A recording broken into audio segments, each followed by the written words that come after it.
те. Эцэг нь хоёулаа аршилтай бол одоо 3 хүүхэд төрөх юм бол 2 нь аршилтай. Эцгийн хин нэг нь аршилтай байх юм бол 2 хүүхдээ бол нэг нь аршилтай байх боломжтой. Эмийн эмчилгээ бол зүгээр шинж тэмдгийг л намж яана. Тэрнээс нөгөө төрөлхийн төрхтөө нэг харшлын суйртай төрсөн тэр байдлыг бол тэр эмээр засаж чадахгүй л дээ. Ер нь бол харшлын өвчин бол сэтгэл зүйд маш хүчтэй нөлөөлдөг. Нөгөө жирэмсэн эхчүүд тамхи татах юм бол хүүхэд нь яг харшилтай төрдөг гэд батлагдчихаа те. Тэрийг болох хэрэгтэй байна.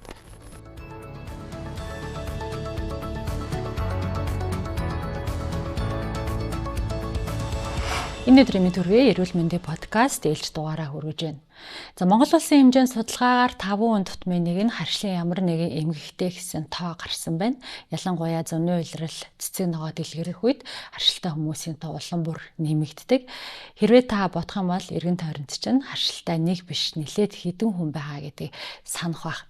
За сүүлийн жилүүдэд дэлхийд даяараа харшилтай хүмүүсийн тоо улам бүр нэмэгдэж байгаа гэсэн их сурвалжуудын мэдээлэл байгаа. За өнөөдөр би Монголын харш судлалын нийгэмлэгийн тэргуун анагаах ухааны доктор профессор Мөнх Баярлахыг студид урьсан. Танд энэ өдрийн минь төрөе урьлаа хүлээж авсанд баярлалаа. За баярлалаа. За хоёлаа сая хэлсэн өгүүлбэрээр шууд ярилцлага эхлүүлээд авчи. Ерөн сүүлийн жилүүдэд Монгол улсад төдий дэлхийд даяар харшилтай хүмүүсийн тоо улам бүр нэмэгдээд байгаа. Энэ одоо ямар үндсэн шалтгаануудаас үүдэлтэй гэж үзэж байгаа вэ? Тийм ээ, үнэхээр яг дэлхийн хүн амын донд одоо хамгийн түгээмэл тохиолдож байгаа эмгэгүүдийн нэг бол харшлын өвчин болчиход байна л да. Тэгээд энэ бол ялангуяа хөгжсөн орнуудад тухайлбал Европын албаны улс орнууд, Америк, ТВ-ийн одоо Хойд Америкийн орнууд, тэгээд Австрали улсад төрөл бүрийн харшлын өвчлөл хүн амын донд бол онцгой их байна. Хөгжиж буй орнуудад бол харьцангуй бага байна. Гэхдээ л тэр хөгжсөн орнуудын жишгийг дагаад бас Монголд ч гэсэн хүн амын донд хөгжил нь сүүлийн жилүүдэд бол хурдцтай нэмэгдэж байна. Ялангуяа онцгой анхаарал татах юм нь юу гэхээр хүүхэд өсвөр насныхны донд бол ер нь хамаагүй их түгээмэл байгаа. Тэгээ энэ бол нөгөө харшлын өвчний удамшилтай холбоотой. Эцэг хин нэг харшилтай бол хүүхэд харшлын суйртай харшламтгай төрдөг тий. Тэгээ энэ байдал нь нөгөө хүрээлэн буй орчныхоо өөрчлөлтүүд, хоол тэжээлийн өөрчлөлт, хотчлт, соёлжилт бүх энэ зүйлүүдтэй холбоотойгоор ингээд нэмэгдээд байгаа юм. Тэгэхээр бидний 2000 онд хэвлүүлсэн судалсан судалгааны үр дүнгээр Монгол орны хөдөөгийн хүн ам тэр дундаа сумын хүн амын дунд хот суурин газрын хүн амаас одоо харшлын өвчлөл нь бол 2 дахин бага ийм судалгааны үр дүн гарсан байдаг. Тэгээ тэр судалгааны үр дүн Японы судлаачид бас энэ төрлийн нэвтрүүлэг хийхдээ анзаараад тэгээд Монголын судалгааны багтаа ирж уулзаад тэгээ яг хөдөө орон нутгийн хүмүүсийн дунд Монголд яагаад юм байгаа вэ гэдгийг бүлэтэн сурвалжлага хийсэн юм. Тэгээ тэрүүгээрээ тэдний дэвшүүлсэн санаа юу байсан гэхээр хөдөө орон нутгийн хүмүүс нь мал аж ахуйтай ойр байгальтайгаа маш ойр ингэж зохицож амьдардаг учраас тэднэрт бол ялангуяа хүүхдүүдэд нь юм харшлаар өвчлөх юм орчин нөхцөл нь бол өөр байт юм байна. Тийм учраас энэ монголчууд ялангуяа хөдөө орон нутгийн хүмүүст нь бол өвчлөл бага гэдгийг тогтоосон байдаг байхгүй. Тэгэхээр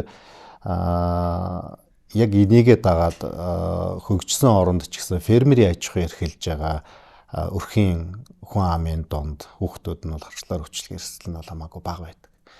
Тэгэхээр энэний цаад утга учир нь юу гэхээр хүн байгалийн бүтээгдэхүүн тэгээ байгальтайгаа хэр ойр байна, тэр хэмжээгээрээ байгалаас хүний биед нөгөө орж ирдэг төрөл бүрийн одоо эмгэг төрүүлэх шин чанар нь харьцангуй сул тийм халдварын зүйлүүд шимэгчийн өндөг нянгийн янда токсины хэмжээ их орж ирдэг. Тэгэхээр энэний эсрэг хүний биеийн дархлаа тогтолцоо халдвараас сэргийлэх үндсэн үүргийнхаа дагуу хамгаалах хурал нь өрнөжийдэг. Тийм учраас харшлаар өвчих эрсдэл нь бага байдаг. Хөгжсөн орнууд хот суурин газрын иргэдийн дунд бол харшлын өвчин хамаагүй их байгаа даа тий. Тэр нь болохоор нөгөө эрүүл ахуй хэд их өндөр түвшинд байна тий. Соёлжилт, хотчлт ихтэй байна тий. Тийм учраас тэрийгээ дагаад бас их байна гэж эрүүл ахуйн онлоор бол тайлбарлаж байгаа. Тий. Жишээлх юм бол одоо бидний бол хөдөө орон нутгийн хүмүүс бол саяхны болтол одоо хөргөгч энтер баг хэрэгэлдэггүй байлаа шүү дээ. Тэгээд тэдний гар угаалтын тоо харцсангуй бага амьдралын орчноос амьсгалын зам хоол боловсруулах замаар нь орж ирэх халдварын хэмжээ ихтэй юм байдаг гэсэн бол одоо бол зарим одоо хотын оршин суугчдын хувьд бол их цэвэр орчинд амьдарч штэ.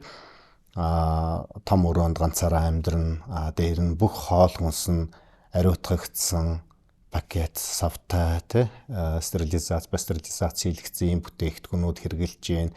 Тогтмол гар угааж гээ. Ингээд хүний биед нэвтэр халдварын хэмжээ нь бол эрс бага байгаа. Дархлааны оруулаараа нөгөө дархлаач юу хамгаалах ёстой. Халдвараас хамгаал сэргийлэх ийм л өөрхтэй эрхтэн тогтолцоо шүү дээ. Тэр үүргээ биелүүлэхээс илүү нөгөө халдварын биш зүйлүүд урамлын тоос, амьтны ус, шүлс зарим ялгдсан дээр нь хөгцсний мөөг хоол хүнс ийм зүйлүүдэд хүний дархлаа тогтолцоо их мэдрэгшил үүсээ. Тэгээд тэрнийхээ эсрэг урвал өрнүүлээ ингээ харшилтай болоод байгаа юм л да. Тэгээ энэ байдал нь удамшил дээр үндэслэгдээд байгаа. Тийм учраас хүүхдийн дунд маш их тохиолдож байна. Удамшил дээр үндэслэгдлээ гэж та хэллээ л дээ. Тэгэхээр ер нь харшил өөрөө эцэг эхээс хүүхдүүдэд удамших тохиолдол нь хэдэн хувийг эзэлдэг гэж үздэг юм бэ? Энэ бол судалгаагаар тогтоогдсон зүйл дээ. Эцэг нь хоёулаа харшилтай бол одоо 3 хүүхэд төрөх юм бол 2 нь харшилтай. Эцэгхийн хин нэг нь харшилтай байх юм бол 2 хүүхдээ бол нэг нь харшилтай байх боломжтой. Харшил гэдэгтээ яг өөрөө ямар урвалыг хэлээд байгаа юм? Ер нь бол хүний биеийн дархлаа систем, дархлааны тогтолцоо халдварын эсрэг тэмцэж явах хэрэгтэй гэсэн шүү дээ. Тэгэхээр энэ үүрэг зориулт нь жоохон гажуудаад эхэлчихэж байгаа. Тэгэхээр үндсэн үүрээрээ ажиллахаа болоод эхэлж байна гэсэн үг. Тэгэхээр энэ нь цаагаараа юу хэлж байгаа юм гэхээр хүн бол нөгөө маш хурдцтай өөрчлөгдөж байгаа энэ хүрээлэн боо орчин, амьдралын орчин энэ бүх зүйлдээ хүний бие тасан зохицож чадахгүй байгааг л илэрхийлэл. Тэгээ энэ байдал нь хүний биед дархлааны 5 төрлийн эсрэг бий байдаг. Иммун глобулин A, M, G, D, E гэдэг. Тэгээ эндээс иммун глобулин E эсрэг биеийнх нь хэмжээ өндөр болдог. Тэгээ энэ өндөр байдал нь үе удам дамжиж удамш хандлагатай байдаг. Тэгэхээр эцэг их нэг нь харшлаа байвал хүүхэд нь харшлаар өвчлөх, ямар нэгэн харшлаар өвчлөх эрсдэл өндөртэй байдаг. Төрдөг. Тэгээ энэний ер нь нэг юм харшлын марш гэдэг юм ойлголт байдаг л да мэргэжлийн хувьд. Тэр яг юу хэлж байгаа юм бэ гэхээр хүүхэд төрөхтэй харшлын суурьтай дархлааны IgE эсрэг биеийн хэмжээ нь өндөр төрсөн. Тэгээ энэ хүүхдүүдийн хамгийн ихний илэрх шинж тэмдэг нь бол хоол хүнсний харшил байдаг.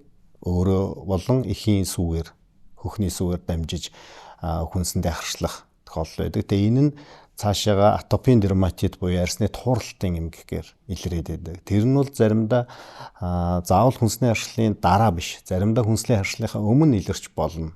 Тэр нь нөгөө диатез гэж ярьдаг шүү дээ. Хүүхдүүд төрөөд хацар дээр нь улаан туурал гардаг тийм. Голдоо хацраас эхэлдэг хоёр талдаа тэнцвэр симметр байдлаар. Тэгэхээр энэ цаашаага сургуульд орох насанд хүрээд ирэхлээрээ нөгөө агаар орчин тархсан урамлын тоос, амтан, хөгцсний мөөг юу гэдэг ийм тоосчтой холбоотой амьслын замын ялангуяа амьслын дээд замын харшлаар өвчлөөд нөгөө арсны тууралт нь багасгаараа урамлын харшилтай болчихдог ч юм уу тий. Тэгээ энэ цаашгаа жоохон өсвөр наснд ороод ирэхлээрээ жоохон хүндрэхлээрээ аастан болчихдог. Тэгээ цаашаа алхахлаарээ хүнсний харшил эсвэл эмийн харшил шавж зүгийн хорны харшил гэдэг юм ийм байдлаар ингэ солигдоод байдаг. Тэгэхээр ингээ алхмаар өөрчлөгдөө солигдоод байгаа энэ байдлыг нь болохоор харшлын марш гэж нэрлэдэг. Яг сүүлийн жилүүдэд дэлхийд дахинд яг шинээр ингэж үүсч бий болж байгаа ямар төрлийн харшлууд бүртгэгдээд байгаа бол харшлын ерөнхий механизм уруул бол адилхан шүү дээ. Түүнд нөлөөлж байгаа шалтгаанаар нь бол арай өөр байна те. Тэгэхээр яг урамлын тоосны харшил бол аль тэр 1910-ад оны үеэс л одоо Англи улсад анх онцлол ингээл явж исэн. Тэгээ тэр үеэс хойш бол харшлын ойлголтууд нэлээд ингээ яваад байгаа те. Тэгэхээр сүүлийн үед ихсээд байгаа хандлага нь бол эмийн харшил ихсээд байгаа.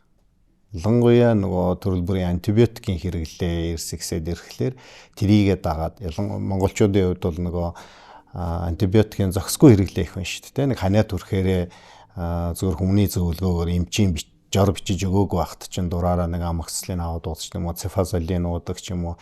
Ийм байдлаар хэрэгжилж ягаад тэгээ орхичдаг. Тэгээ дахиад нэг асуудал үүсгэлээрээ дахиад антибиотик сангал антибиотик хэрэглээл хайчдаг. Тэг ингээд идэг. Тэгэхээр харшлын өвчний нэг онцлог нөгөө бид орж ирээд байгаа шалтгаан байна шүү дээ. Тэр нь бага тунгаар ийм тогтмол ингээд орж ирээд тэгэхээр тэр нь дасал үүсч чадлагүй ингээд мэдрэгшил үүсээд тэг аршилтай болчиход байдаг. Тэгэхээр тэр талын эмийн болон онцлогооны бодисуудын мэдрэгшил харшлын байдал бол бас ихсэж. Сүүлийн жилүүдэд бас нэг их онцлог өвөрмөц одоо өвчин үхсгэд нөлөөлөд байгаа зүйл юу вэ гэхээр амьсгалын зам, хоол боловсруулах замын дотроосоо юм хучуур хэсээр ингээ хамгаалагдсан давхархтай байдаг. Бүрхүүлтэй. Тэгээ тэрний юм барьер буюу хоргийн үүрэгтэй байхгүй. Тэгээ тэр хоргийг эвдэж гимтээдэг ийм олон хүчин зүйлийн хэрэглээ бас аягүй ихссэн. Тэгээд тэр хүний амьсгалын зам болон хоол боловсруулах замын тэр хамгаалах давхарга нь эвдрээд түүгээр нь төрөл бүрийн халдвар болон харшлын хүчин зүйлүүд хүний биед нэвтрэх хэмжээ нь бол эрсгсээд байгаа. Тэр хучуурын хоргийг бүрдүүлж байгаа тэр эсүүдээс нь дархлааны цитокинууд гэдэг те биологи идэвхтэй юм бодисууд ялгараад тэр нь дархлаа тогтолцоо өдөөж ингэж харшилтай болгодог. Энэ бас тогтоогдчиход байгаа. Тэгэхээр яг тэр амьсгалын зам, хоол боловсруулах замын хучуурын эсүүд гимтгэлээр зөвхөн харшил гэхээс илүү бас мэдрэл сэтгцийн эмгэгүүдийн үүсэл нь дээр нь аутоиммуны өвчний үүсч хөгжих явдал нь бол бас ихсээд байгаа юм. Жишээлх юм бол тэр эндотелийн буюу тэр хучуурын хоргийн гимтлээс үүсдэг мэдрэл сэтгцийн эмгэгүүд гэвэл архаг сэтгэл готрол, аутизм, Паркинсоны өвчин, Альцгеймерийн өвчин гэх мэт ийм сэтгцийн өвчнөө сүүлийн жил бүр эрс ихсэж штэ. Тэгээ энэ байдлууд бас шууд тэрнтэй холбоотой гэж тайлбарлаж байгаа. Дээрээс нь бидний нөгөө хүнсний хэрэглээднээс шалтгаалаад одоо глютен гэдэг ч юм уу, буудааны гэдэг ч юм уу янз бүрийн бас тийм хүнсний мэдрэгчлийн харшил бас нэлээд нэмэгдээд байгаа юм шиг анзаараад байгаа. Тэгэхээр яг энэ дээр хоол хүнсний харшилгаа ярихлаар хоёр зүйлийг ялгаж ойлгох хэрэгтэй болчихж байгаа. Нэг нь болохоор хоол тэжээлийн зүйлд үл твчил үүсэх. Тэрийг хүний бие твчиж хүлээж авч чадахгүй байх. Нэг нь болохоор тэр хоол тэжээлийн зүйл нөгөө дархлааны оруулаар харшил төрүүлээд байгаа. Тий. Ийм хоёр ойлголт байгаа. Тэгэхээр энийг хүмүүс нэг хооронд нь хольж ойлгоод байдаг. Тэгэхээр дархлаа үл твчил гэдэг байгаа нь болохоор жишээлх юм бол одоо сүүний уураг сүүн бүтээгдэхүүн хэрэглэхээр түүнийг задалдаг фермент нь угаасаа хоол боловсруулах замд нь үүсдэг ялгардаг. Тэр нь хэмжээ нь бага. Эсвэл идэх султай байвал тэр хүмүүс нөгөө лактозын үл твчилтэй тэгээд гүйлгээд идэг хоол боловсруулах замын шинж тэмдгүүд голдуу илрээд байгаа жишээтэй. Заримдаа бас глютений үр тарианы гаралтай уураг те глютенд мэдрэгсэн хүмүүс нь одоо нөгөө дархлааны үл твчил үүсээ тэрний эсрэг ургуул өрнүүлээд байдаг тийм ийм байдаг. Тэгэхээр энэ хоёр шинж тэмдгийнхаа хувьд бол эрс ялгаатай. Жишээлх юм бол ямар нэгэн глютен ч юм уу тэр сүүч байд юм уу ийм хүнсний уургуудыг үл твчилтэй байх юм бол илрэх шинж тэмдэг нь бол аажим удаан хугацаанд явагддаг. Жишээлбэл нэг байнга гүйлгээд байдаг, эсвэл баас нь хатчихдаг тий. Эсвэл ходоод гидсний өрөвсөл үүсээд цустай баах гад байдаг ч үгүй юм уу тий. За сүүлийн үед болохоор арсны псориаз гэдэг юмгийг бол энэ үл твчилтэй, хүнсний үл твчилтэй холбоотой ч гэдэг юм уу. Ингээ олон эмгэгүүд байдаг. Харшил бол нөгөө харшламтгай зүйл хүний биед орж ирвэл тэр дороо шууд хүчтэй дархлааны ургал өрнүүл эмнэлзэн шинж тэмдгүүд нь илүү хурдан. Тэгээ сүүлийн үед хүн амын дунд чоног хөрөс өвчний өвчлөл дархлалтын байдал бас ихсэж байна. Ер нь бол эрс ихсэж байгаа. Тэр одоо ямар шалтгаанууд байж чоног хөрөс гэдэг өвчин судалгаагаар ингэж яваад нийт хүн амын 20% нь бол амьдралынхаа тодорхой нэг үед бол тийм чоног хөрөсийн тууралт гарч исэн. тохиолдол байдаг тий. Тэгэхээр чонон хөрөөс чинь цочмог архаг явцтай. Цочмог чонон хөрөөс бол хизээ нэгэн цагт хүнд илрээд тэгээд намжчдаг, намжхаараа хэдэн жилээр ч харахгүй алга болчих тохиолдлууд байдаг. Тэгэхээр чонон хөрөөс өвчин бол их олон шалтгаантай. Бүлгээр нь авч үзэх юм бол эхлээд одоо хоол хүнсний зүйлээс харшлах юм бол гарч болно.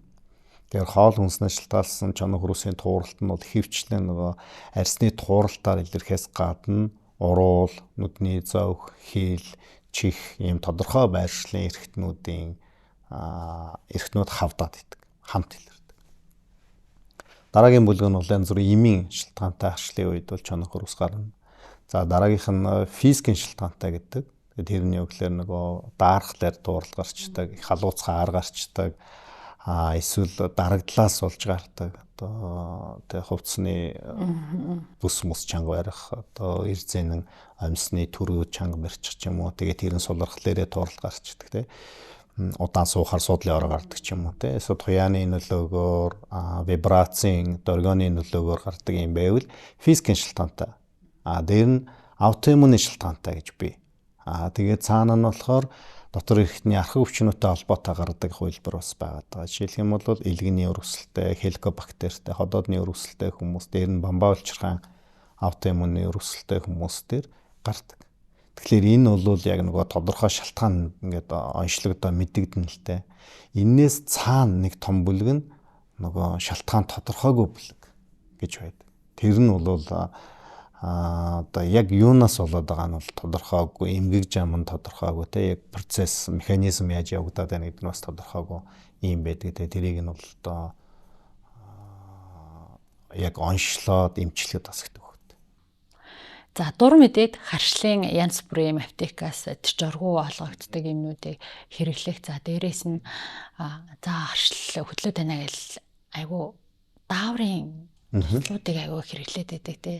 За эсвэл бүр нөгөө саримстай тусалтай, солонгос тусал, хой солонгосын тусал сайн ингээл хэрэглээд байдаг. За ингээд яваад ах юм бол ер нь эцсийн үр дүнтэй ямар хор хөнөөл гаж нөлөө тухайн өвчтний тухайн харшилтай хүнийг хүлээж байдаг бол. Яг чухал асуулаа нөгөө дур мэдэж эмчилгээ хийн гэдэг бол тэр эмийн гаж нөлөөнд өөрөө өртнө гэсэн үг. Зарим нэг хүмүүс бол нөгөө жилд нэг удаа хийлэгдэг тариа энтер гээл те, гормонтой тариа энтер гэлээдэг. Тэгэхээр өрөвслийн эсрэг гормон эмчилгээ бол их сайн эмчилгээ. Тэрийг ямар хугацаагаар, ямар тунгаар хэрэглэх вэ гэдгээс л хамаардаг. Тэр бол мэргэжлийн эмч тогтоод. Дур мэдээд нөгөө удаашруулсан үйлчилгээтэй одоо нэг удаа тариад сар үйлчилдэг. Хүний биед нэг сарын хугацаанд хадгалагддаг. Ийм харшлын эсрэг өрөвслийн эсрэг юм гормон тариулчаад тэгээд тэр тарианы гаж нөлөө нь сарын дараа 2 сарын дараа эсвэл 21 хоногийн дараа гарч ирдэг. Тэгэхээр тэр гаж нөлөөг нь болохоор хүмүүс нөгөө юм тариан сарын өмнө тариулсан тарианаас энэ болсон шүү гэдгээ бол мэдэхгүй шүү дээ. Мартцсан байдаг те. Тэгээ маш их гаж нөлөө гардаг. Тухайлх юм бол тэр удаан үйлчилгээтэй өндөр тунтай гормоныг тариулахаар өрөвслийн шинж тэмдэг дарагдана. Үнэхээр хашил бол намжчин тухайд намжчин. Гэтэл энэ нь цаашаага яах вэ гэхээр нөгөө дотоод шүрлийн системд маш их гажууд үүсгдэг. Бөөрийн дээд булчирхаан дааврууд нь ялгархаа болдог. Бэлгийн булчирхаан дааврууд нь дарамгойлогдчихдаг. Тэгэхээр энэ нь жишээлбэл эмэгтэйчүүд бие юм зогсчдаг. Тэгээд юу болов яав гэд бас их сандрах, стресст орох юм байдлууд бас байгаад байдаг зарим хүмүүс. Үүнээс гадна нөгөө яс сэргжих, ус эрдэсийн баланс алдагдах, тэгээ нөгөө хуурамч таргалалт үүсээд ингээ нөгөө гормон эмчилгээ хийхлээр ч хүмүүс ингээ хөөгөө таргалаад эхэлдэг. Тэгээд настай хүмүүст бол одоо нүдний болрон цайхч байд юм ингээд баг 30 гаруй гаж нөлөө илэрдэг байхгүй. Тэгэхээр тэрнээс хамгаалахын тулд эмчнэр тэрийг битгий хэрэглээч. Тэрэнд орвол өөр эмчилгээ хэрэглээч. Тэр гормоныг бол тариулахгүйгээр зөвхөн нүдэндээ тусаа хамартаа цэцэх амаараа ингаляцаар хэрэглэж байдаг юм уу тийм зөндөө олон аргууд байдаг. Тэгээд үнэхээр гарцаагүй хэрэглэх юм бол богино курсээр хэрэглэх хэрэгтэй. Өөр бэлтэмлүүдэг тийм. тэгж хэрэглэж өөрийгөө хамгаалах хэрэгтэй. Тэгэхгүй тэгээд дур мэдээд эмчилгээ хийх юм бол эмэлгач нөлөөнд өртнө гэсэн. Зам болоод ирэхээр үлгэрлэлийн чанартай харшлын тохиолдлууд одоо харш сэдрэх тэр цаг хугацаанд эртний юм шиг байгаа. Тэгээ ялангуяа бороо орсны дараа хүмүүсийн харшлыг хөдөлж байна гэдэг эргэн тойрныхоо хүмүүсээс анзаардаг л да. Тэр нэг урамлын гаралтай тоосон цэрийн харшил их байгаатай холбоотой юу? Ер нь бол дэлхийн улс орнууд ингээд бид нар чинь олон улсын хурал муралд очиад ингээд өчнөө мэргэжлийн хувьд бол санал солилцоо явна шүү дээ. Тэгэхэд бол Монгол өвөр Монголын хүн амын дундх тэр урамлын тоосны өвчлөл дэлхийн бусад аль ч оронд байхгүйгээр өндөр байдаг. Тэгэхээр энэ нь ерөөсөө л энэ цагуурын хуурай шилттай.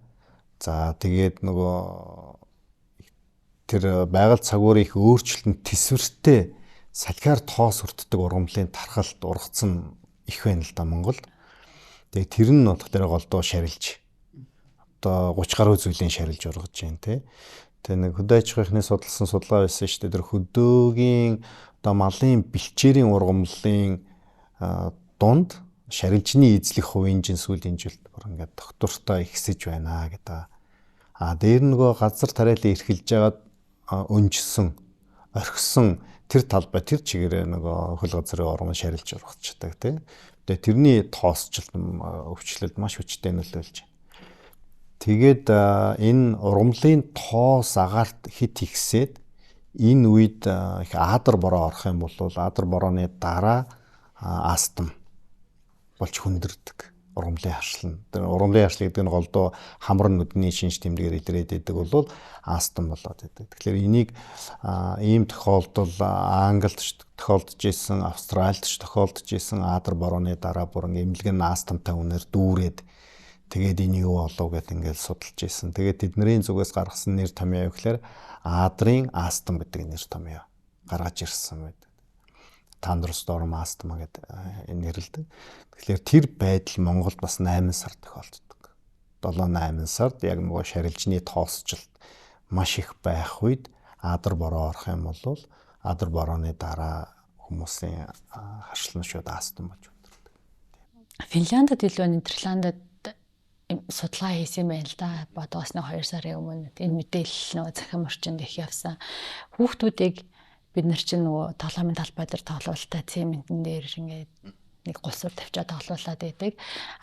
Дараа нь тэр тоглоомын талбайгийнхаа нөгөө цементийг хуулж аваад яг шороо хөрсөн дээр ингээд тоглуулсан чинь тэр хүүхдүүдийн эрдэс бодисын хэмжээний мөвцөн ч юм уу те бодисын солилцоо сайжирсан өсөлт хөгжлөлтөнд нь маш эрэг нөлөө үзүүлсэн байна л да. Үүнтэй адилхан бид нар одоо хотчлолтын эм суурин цаг үед амьдарч байгаа. Хэрвээ бид нар яг байгальтаа гараад байх юм бол ч юм уу те илүү эрүүл агаар цэвэр хөрсөн дээр бохирдол багтаа орчинд хүүхдүүдээ өсгөж торниулж тоглуулах юм бол харшлын эрсдлийг бууруулах тийм магадлал байгаа болов? Бага. Яг бага. Хотод бол хүүхдүүдийг тоглуулахад бас төвхтэй байна тий.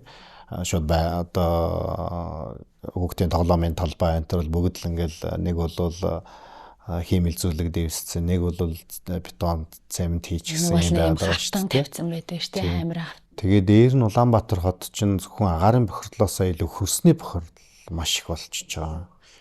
Тий. Тэгээд яг үнэн худлыг мэдэхгүй тэр нөгөө бензиний октаныг сайжруулахын тулд хар тулга холдог гэл нөгөө улсын хурлын гишүүн хүртэл ярьж байсан шүү дээ. Тэгээ яг тэр байдлууд бол байх шиг байгаа юм. Өөрөөр хэлбэл судалгаагаар Улаанбаатар хотын одоо нөгөө том уулзууруудын орчны гадаргуугийн хар тулгын хэмжээ бол харьцангуй өндөр гардаг. Ялангуяа энэ төв шуудангийн энэ танаа телевизийн орчин 32-ийн тойрог энэ төр дээр бол нөгөө хөрсний хар тулгын хэмжээ хамаагүй өндөр гардаг шүү дээ. Тэгэхээр тиймэрхүү нөлөөллүүд байгаа үед бол тэр хүүхдүүдийг гадаа орчин тоглуулахад төвхтэй байна те. Тэгэхээр ядад зуны дэлгэр улиралдаа бол хөдөө гадаа явж явах хэрэгтэй байна, амраах хэрэгтэй, дээр нь туслан гарах хэрэгтэй байна. Тэр хүүхдүүдийн хотод байлгаад ах хэрэггүй те. Тэр байгаль дээр нь очих хэрэгтэй байна. Дээр нь бага насны хүүхдүүдийн манайхан ч нөгөө нэг тусгай нэг элсний тоглоомын хэсэг байгуулдаг шүү дээ. Элсэн дээр тоглуулдаг энэ төр ч юм бол хэцүү байхгүй. Тийм юмнуудыг бол сайн хийж байгаа. Гэхдээ тэр элсийг бол нөгөө жил болгон шинээр хийж одоо тэр хөрсний бохирдолгүй тийм цэвэр байгалийн элсэн дээр нь тоглуулж ярил илүү л үр дүнтэй болно гэсэн үг. Нэгэнд харшилтай болсны дараа харшил ер нь эмчлэгддэг гөвч юм уу? Эмчлэгдэх ер нь боломжтой юу? Одоо бүр мөсөн тэр харшлыг дарах намжаах боломж нь хэр байдаг юм бэ? За. Ер нь бол бидний хувьд бол ингэж байна. Яг харшилтай болоод эмнэлзэн шинж тэмдэг илрээвэл эмнэлэг тандна тий. Тэгээд онцлоод яа сэргийлэхийн тэр тий шалтгаанаас яа зайлсхийн тэрийн зааж сургаад дээр нь эмийн эмчилгээ хийж байгаа. Тэгэхээр эмийн эмчилгээ бол зүгээр шинж тэмдгийг л намж байна. Тэрнээс нөгөө нэг төрөлхийн төрхтөө нэг харшлын суйртай төрсөн тэр байдлыг бол тэр эмээр засаж чадахгүй л тий. Сүүлийн үед хийж байгаа нэг эмчилгээ юу гэхээр сүүлийн үед яг энэ ч бүр 100 жилийн өмнө эхэлсэн эмчилгээ одоо тэгээ энэ нэг шинжлэгдээ яваад байгаа сайжраа яваад байгаа. Тэр нь болохоор яг юунаас харшилтай байна тэрийг нь тэрнээс нь тусгайлсан юм нөгөө вакцины маягийн бүтээгдэхүүн хийгээд тэрийг 3-5 жилийн туршид эмчилгээ ингээ хийх юм бол тухайн зүйлдээ дархлаа твчил үүсээ харшил өрнүүлэхэ болчдөг. Тийм эмчилгээнүүд дэлхийн хөгжингөө орнууд маш их хийж байна л да. Тэр нь Монголд болохоор хийж чадахгүй байгаа. Яа тэгэхээр бид нар тийм бүтээгдэхүүнүүдийг эх орондоо ингээд өвчтнүүдэд ингээд эмчлэх юм бол олон хүний харшлаас нь салах гэдэг нь шүү дээ. Яг тийх гэхлээр Монголд нэг эмийн зохицуултууд нь хууль эрх зүйн хувьд ерөөсөө ямар ч юм боломжгүй юм байдал үүсчээ. Бид нар энэ талаар нэлээх яриад байгаа гэсэн мөртлөө шийдэгдэхгүй байна л да. Жишээлх юм бол хөгжингөө орнуудад ингэж байна. Испани улсын яг тэр дархлаа эмчилгээ хийдэг бүтээгдэхүүн үйлдвэрлэдэг үйлдвэр нь Европын орнуудын эмнэлэг эмч нарын бичсэн жорын дагуу яг тухайн өвчтөнд нь тохирсон тэр бүтээгдэхүүнийг хийгээд тэгээ тэр улс нь импортлож аваад эмчилгээгээ хийгээд үр дүнтэй болчиход байгаа. Тэгэхээр трийг нь зохицуулдаг нэрлсэн өвчтний хөтөлбөр гэдэг юм хөтөлбөрийн дагуу ингээ олон улс зохицуулж явж байна. Named Patient Program гэдэг. Тэр нь Монголд хууль эрх зүйн хувьд бол нээлттэй биш байхгүй. Тэгэхээр тэр Испани улсын тэр эмчилгээний бэлтгэл хийж байгаа үйлдвэрийн бүтээгдэхүүнийг Монгол заавал бүртгэх ёстой. Бүртгэнэ гэдэг ингэхлээр маш их цаг хугацаа орно. За тэгээд айгүй хүндрэлтэй бэрхшээлтэй юмнууд байгаа. Тэгээд тэр нь бүртгэгдэж чадахгүй болохоор бид нар нөгөө өвчтөндөө хэрэглэж чадахгүй. Тэрийг заавал бүртгэх шаардлага байхгүй. Яг тэгэхээр тухайн одоо би өөрийнхөө үйлчлүүлэгч өвчтөндөө яг ийм эмчилгээ хийе гэд тэр үйлдвэр захиалах нь шүү дээ. Тэгээд тэднийх тэр өвчтний нэрээр бүтээгдэхүүн үйлдвэрлэгдээд тэгээд орж ирж эмнэлэг нь эмчин өөрийнхөө хяналтанд ор тэр эмчилгээг хийх байхгүй. Тэрийг эмийн сангаар зарахгүй, нийтэд худалдахгүй. Тийм учраас тийм бүтээгдэхүүнийг бүртгэх шаардлага байхгүй. Гэтэл Монголын өнөөдөр ийм эмнэлгийн хэрэгслийн хяналт зохицуулалтын газар эрүүл мэндийн яамны эмийн зөвлөл тэр ийм эмнэлгийн хэрэгслийн тухай хууль, эрүүл мэндийн тухай хуулиудад ийм ямар ч заалт нь эрх зүйн хувьд хаалттай болохоор үнэхээр төвөгтэй юм байна. Тэгэхээр мэргэжлийн хувьд бид нар энийг хэрэглэхийн төлөө асуудлууд яриалдаг тоож байгаа юм байна. Нөгөө л нэг жишээн дагуу бид нар бас л нэг зүйл дээр хоцрол явж байгаа юм байна л та тий. Хэрвээ энэ яриаг харшилтай ямар нэгэн байдлаар харшил хөдөлдөг, сэдэрдэг хүмүүс сонсож байгаа бол мэдэх байх гэж бодож байна. Харшилтай хүмүүс яг харшил сэдэрсэн тийм хүнд үед ажил их хүртэл хэцүү болчдаг тий. Хөдөлмөрийн чадвараа алддаг, ядардаг, сүлддэг, дээрээс нь сэтгэл санааны байдал хүртэл гутралд ордог тий. Ер нь энэ тал дээр хийсэн судалгаанууд байдаг юм болов одоо чинь харшил хөдөлсөн үед эдийн засгийн чадамж ингэж буурдаг ч юм уу за эсвэл одоо сэтгэл санааны байдал ингэж дорддог юм а гэсэн тийм аль бие ёсны ч юм уу томоохон одоо хэвлэлүүдэд гарсан ямар судалгаа байдаг бол ер нь гадны улс орнуудад энэ талын судалгаа аяг хийгддэг. Тэ алдагдсан боломжийг нь судалсан сэтгцийн эрүүл мэндэд нөлөөлж байгаа байдлыг судалсан ийм судалгаанууд бол олон байгаа. Зөв манай орны хувьд болохоор ер нь Монгол улс чинь нөгөө хүн амын дунд хөвчлөлийнхаа тархалтыг ч судалдаг орн шүү дээ. Гашуун гэсэн үнэн үг шүү. тархалтаач судалгаа сонсож байна энэ үг. Тэгээд ямар хүн амын дунд ямар өвчний тархалт нь 10 жилийн өмнө ямар байсан, одоо ямар болоод байгаа, хүн амын өвчлийн бүтэц нь яаж өөрчлөгдөд байгаа, тэрний учир шалтгаан нь юу вэ? Түүнд нөлөөлөд байгаа өвчин зүйл нь юу вэ? Ийм судалгааг нийгмийн эрүүл мэндийн талаас маш сайн хийдэг улс орнууд ч л нөгөө эрүүл мэндийн бодлого нь зөв болж тэ. Энэ өвчл нэгсэж байна. Хүн амын дунд өвчлийн бүтэц ингэж өөрчлөгдөж байна. Тэгвэл 10 жилийн дараа энэ хандлага яах нь, 20 жилийн дараа яах нь гэдэг тэрийг харж тэрнлүү чиглэсэн ирээдүг харсан ийм бодлогод шийдвэрүүд гарч хийх хэрэгтэй байхгүй. Импакт фактортай гэж ярьдаг л да. Тэгээ нотлогоотой, хөндлөнгийн одоо шүүлтүр сайтай ийм эрдэм шинжилгээний сэтгүүлүүдээр хэвлэгдсэн тийм яг хар судлалын талаар хийгдсэн тийм судалгааны томоохон өгүүлбэрүүдийг бид нэрлэж чадахгүй байна л да. Ер нь бол харшлын өвчин бол сэтгэл зүйд маш хүчтэй нөлөөлдөг. Ялангуяа нөгөө диатез гэдэг атопийн дерматит те. Энэ атопийн дерматит гэдэг өвчин бол хүүхдэд их тохиолддог. Ялангуяа бага насны хүүхдэд тэгээ маш их арьс хуурайшдаг, дээр нь их хүчтэй захтнаатай байдаг.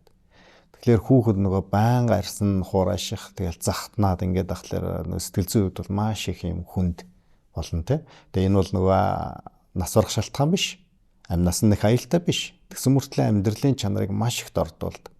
Тэгээ шүн унтаад нөгөө унтаж чадлагүй шинжэнгөө захтнаад маажаад ингээд ахлаар нөгөө эцэг эхчүүд нь хүүхдээ хараад бас сэтгэл зүйн дарамтанд орчдөг. Тэгэхээр энэ бол зөвхөн хүүхэд гэхээсээ илүү эцэг эхчүүдийг бас сэтгэл зүйн хувьд маш эрсдэл дарамтанд хүргэдэг тийм юм гэг байна. Ер нь харшлаас урьдчилан сэргийлнэ гэсэн тийм тохиолдол байдаг юм уу? Тийм боломж ер нь байдаг юм уу? Ер нь бол харшлын өвчин бол урьдчилан сэргийлж болдог өвчин. Тэгэхээр урьдчилан сэргийлэлтийн 3 төвшин байна гэж үздэг. Нэгдүгээр төвшингийн урьдчилан сэргийлэлт бол ерөөсөө хүн амыг харшлаар өвчлүүлэхгүй байхад чиглэгдсэн нийгмийн эрүүл мэндийн бодлогын шин чанартай том арга хэмжээнүүд байна. Жишээлх юм бол агаарын бохирдлыг бууруулах. Агаарын бохирдол дундаа нэг ийм юу байгаа шүү дээ. Дизель хөдөлгөөртэй автомашинаас гардаг тортогтой тэр харуутаа энэ амьсгалын замын харшил астм үүсгэхэд маш их нөлөөлдөг юм байна гэдэг Японы бүр судлаачид бүр туршилт хийгээд ингээд нотолцсон зүйл байдаг. Тийм учраас Япон улсад бол дизель хөдөлгөөртэй машиныг бол том хотуудад хориглодог. Хэрвээ гарцаагүй явах шаардлагатай бол тусгай тийм нэг фильтртэй шүүлтүртэй машиныг бол зөвшөөрдөг шүү дээ, лицензтэй шахав тэгээ. Тэгэхээр яг тэрэн шиг Улаанбаатар хотод явж байгаа дизель хөдөлгөөртэй машины тэр харуутаа илүүдлэх тортог ялгаруулад байгаа. Энэ машинууд ингээд яваалаа ивэл тэгээ амьсгалын замын харшлаа астмаар өвчтөг эрсдлийг тэр чинь нэмэгдүүлээл. Тэгэхээр тэрэн дээр бид нар хяналт хийж чадахгүй байна те.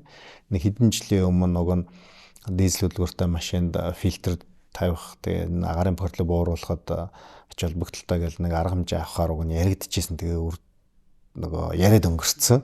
Өрдөн гараагүй байх жишээтэй те. Тэгээд тамхиталтыг бууруулах хэрэгтэй байна. Дам тамхиталтын өртөлтийг багасгах хэрэгтэй байна. Ялангуяа нөгөө жирэмсэн эхчүүд тамхи татах юм бол хүүхэд нь яг харшилтай төрдөг гэд батлагдчихаа те. Тэрийг болох хэрэгтэй байна. Хүүхдийн хоолтой жилэн дээр анхаармаар байна. Ялангуяа хүүхдүүдийг харшлын эрсдэлтэй ийм цаг үед байгаа хүүхдүүдийг аль болохоор эрт олон төрлийн хоол хүнсийг зөв таниулж тэр хүний биеийн дархлаан тэрэнд төвчлөлтэй болж харшил өрнүүлэхгүй болох талаас нь анхаарах хэрэгтэй байна.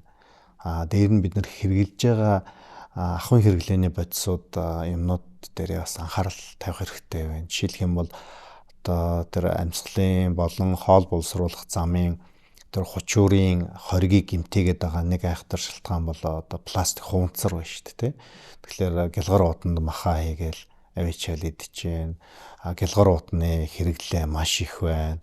Дээр нь нөгөө пластик савтай бүтээгдэхүүний хэрэглээ Монголд маш их байна. Тэгээ энэ болгон ч бүгд юу яж штэ тэр бичил пластикууд хоол боловсруулах замаар ороод тэр нь цуснд ороод тэгээ биеэр тараад ингээд цуллаг хэрэгтнүүдэд очиж ингээд хоримтлагдаад. Тэгээ энэ бас нөлөөлж байна. Одоо сүүлд саяхан гарсан судалгаа байгаа шүү дээ, Америкт хийгдсэн. Тэр нь болохоор деменц буюу нөгөө жоохон сэтгэл юуны оюун ухааны хомсдолтой жоохон тэнэгрэлд өртсөн хүмүүс тэгээд нас барсан тийм онштой хүмүүсийн нөгөө тархинд ингээд судалгаа хийгээд ингээд үзсэн чинь тархинд бол битүү нөгөө бичил биетний бичил хуванцрын хэмжээ маш их нэвчсэн, хуримтлагдсан. Тэгээд зөвөр тэр бүх бичил хуванцрыг ингээд тооцоолоод ингээд үзэхэд нөгөө хуванцар халбаг хийх хэмжээний тийм хуванцар тэр тархинд нь очиж хуримтлагдсан байна гэдэг ийм судалгаа хүртэл гарсан байсан шүү дээ. Тэгэхээр тэр хуванцрынхаа хэрэглээ бид нэр багасгамаар байна те. Өнгөрсөн жил бид нэр Индонезид манай харшлын Аз намхан талаа хурал болоо очсон. Тэгээ хүнсний дэлгүүрээр нэг ороод үзэхэд хүнсний дэлгүүрүүд нь хуванцар пластик уут ерөөс хэрэглэхэ болцсон ба шүү дээ. Нэг бол цаасууд, нэг бол давуу утаа. Тэгээ хуванцрыг ингээ багасгаж юм. Тэр чинь бас нэг нийгмийн том бодлого те. Эрүүл байлгах гэсэн юм маш их том бодлого явагдаад байна. Нэг шинжлэх ухааны ололт дээр суурилсан зөв бодлого яваад байна те. За гэх мэтлэн ингээд нийгмийг хамарсан том арга хэмжээнд авах хэрэгтэй. Ерөнхий нөгөө өвчлөлтийг ингээ хянахын тулд хоёр дахь хүрсэн сэргийлтийн төвшин болохоор нэгэнтээ харшилтай болчих юм бол тэр харшилтай зүйлээсээ яаж сэргийлэх юм бэ гэдэг юмыг одоо нийгмийн эрүүл мэндийн талаасаа бас дээр нь өвчтний эрүүл мэндийн боловсролыг аягүй дээш нь сайн болгож өгөх хэрэгтэй гэсэн. Тэгэхээр манай хүмүүс чинь болохоор одоо эхэлсэн л байна л дээ сошиал медиа дээр хавар болж энэ хашил хөдлөх гэж дархлаагаа яаж дэмжих вэ гэл. Баахан витамин уухтай, баахан дархлаа дэмжих юм их гэдэг. Эсвэргээр хүний дархлаа тогтолцоо чи идэвхжчихэд харшилтай болоод байгаа тэр дархлааг нь идэвхжүүлнэ гэдэг чинь буруу. Энэ бол өөр төрлийн өвчнөлөл тэр хүний ингэ түлхээд байгаа хэрэг байхгүй юу? Тийм учраас их шаардлага байхгүй. Харин эсвэргээр дархлааны идэвхжээ харшилтай болж байгаа юм чинь яг тухайн дархлааны идэвхжсэн хэсгийг яаж зөвшөөрөх юм, яаж задлах юм те? Энэ талаасаа эрүүл мэндийн зөв ойлголттой болох хэрэгтэй. Дээр нь үнэхээр яг муурандаа харшилтай, гэртээ мууртай. Тэгээ тэрнээсээ болоо астм өгöd байгаа хүүхд бол тэгээд тэр гэр орчныхоо тэр гэр дотор л нэг шалтгаан байна шүү дээ. Тэгэхээр гэрийн дотоод орчныхоо агаарын чанарыг сайжруулах тэр амьтныхаа нэг зөв арчилгааг нь хийх те. Өс носын одоо цэвэрлэх, угаах 7 хоног болгон зориултын тэр зүйлийг аваад хэрэгэлдэг ч байд юм уу. Тэгээ гих мэтлийн юм арга хэмжээнүүд авах. Энэ бол хоёр дахь хүрсэн сэргээлт нь. 3 дахь хүрсэн сэргээлт бол нэгэнтээ харшилтай болцсон үед тэр харшлыг хүндрүүлэхгүй байх. Шокд хүрэхгүй байх. Ургамлын харшилтай бол астмтай болохгүй байх. Тэгээ тийм алхам мод гэсэн. Монголд болохоор ургамлын тоосны харшлаас жишээлх юм бол хус модны тоосны харшил их байдаг. Ялангуяа 5 сард хөдөлдөг. Тэгээ 6 сард нөгөө тоосчлын үеийн өнгөрөхлөөр намжичдаг тий. Гэтэл энэ хус модны тоосны харшилтай хүмүүс алим, тоор, лир, киви гэх мэт юм модон дургад жимснүүдийг идэхлээр харшлан сэдрээд. Эсвэл их хүчтэй мэдэрсэн бол нэг ширхэг тоор жимсэдээ шууд шок төрдөг. Тэгэхээр трийг мэдээд мэрэгжлийн эмчээрээ заалгаад энэ нь болно энэ болохгүй шүү гэдгийг мэдсэн бол тийм байдал хүрэхгүй байх жишээтэй. Тэгээд тэр харшлын шокоос сэргийлэх ийм арга хэмжээнүүдийг авах хэрэгтэй. Жишээлх юм бол одоо уг нь бол бид нар эрүүл мэндийн яамдаа санал тавиал төсөл өгөөл ингээ хэрэгжүүлээгээд ингэжсэн. Тэр нь бүх ерөнхий боловсролын сургуулиуд цэцэрлэгүүд дээр тэр шокийн эсрэг юм кит байршуулаач. Тэгээ галтгоонд одоо магадгүй маш хүчтэй самраны харшилтай хүүхэд байвууд одоо самартай нэг нарийн боо юм идээд тэнд анафлаксын шок үүсэх юм бол тэр чинь амин насны өрсөлдөө хэдхэн минутын дотор аюултай байдал дүрэн штэ. Тэгэхээр гэтэл тэр дээрээ сургуулийн эмчин ч юм уу цэцэрлэгийн багш нь эмчин тэр тухайн хүүхэдтэй тэр анафлаксын шокийн үед хэрэглэгдэх ийм тариа ямыг зөв хэрэгэлдэг ийм дадалт сургаад тэгээд тэр нь тэр орчиндөө бэлэн байж идэг тийм ийм байх юм бол ийм хүндрэл гарахгүй байх боломжтой штэ. Одоо бол яралтай тусламжийн төвүүд дээр харшлын мэрэгжлийн эмнэлгүүд дээр сургууль дээрээ шокод ороод ингээд эцэг их нь өөрсдөө унаа тэргээрээ зөөгөөд ирж байгаа юм тохиолдлууд бол зөндөө л байна. Тэгээ тийм үед бол яралт арга хэмжээ авч чадах юм бол энэ бол амь насыг аврах боломжтой байх. Тий. Чадахгүй бол амь насаа алдах шүү дээ. Тэр чинь ерөөсө харшлын шок бол ерөөсө 15-аас 30 минутын дотор л амь нас нь эрсддэг шүү дээ. Тийм аюултай байхгүй. Тэгэхээр тэрийг зүгээр нэг харшил гэхлээр нэг хлорфенамин уучдаг ч гэдэг юм уу, нэг ингээд гайгуулцдаг гэдэг ойлголт бол аюултай. Тэр нэг хэрвээ шокт орох юм бол маш аюултай. Тэгээ шокод нэг орсон тохиолдол бол тэгээд маш их айцтай болдог. Яг ингээд үхэх юм байна гэсэн юм бодол төрдөг. Тэгээд тийм тохиолдолд орсон хүмүүс бол их маш их айцтай. Сэтгэл зүйн хувьд бол маш их дарамттай юм болчихдог. Одоо энийг болох юм болоо идчихвэл тэгчих болоо ингэчих болоо гэдээ айцтай болчихдог. Тийм тохиолдолд бол яг нөгөө шалтгаанаа аягүй сайн тогтоолгочих юм бол бас тэр айцаас гарах боломжтой. Яаж иж байгаа л юунаас харшлаад байна гэдгээ ядаж нэг удаа ч гэсэн очиод сорилоо тавиулаад мэржлийн хэмжээс заавар сүлгөөгөө авах хэрэгтэй л юм байна л да. Тэгээ харшлаадаг энэ эмгэг нь өөрөө амьдралын чанар, сэтгэл санаа, эдийн засаг гэдээ олон зүйл нөлөөдөгөөс гадна бүр хүндрээд амь насанд хүртэл эрсдэл учруулах хэмжээний юм өвчин юм байна. За урилга хүлээж авсан танд баярлалаа. Хоёулаа ярилцлага ингээд өндөрлүүлье. Тэгээд ярилцлагаа дараагийн дугаараар хэрэгэд уулзцгаая.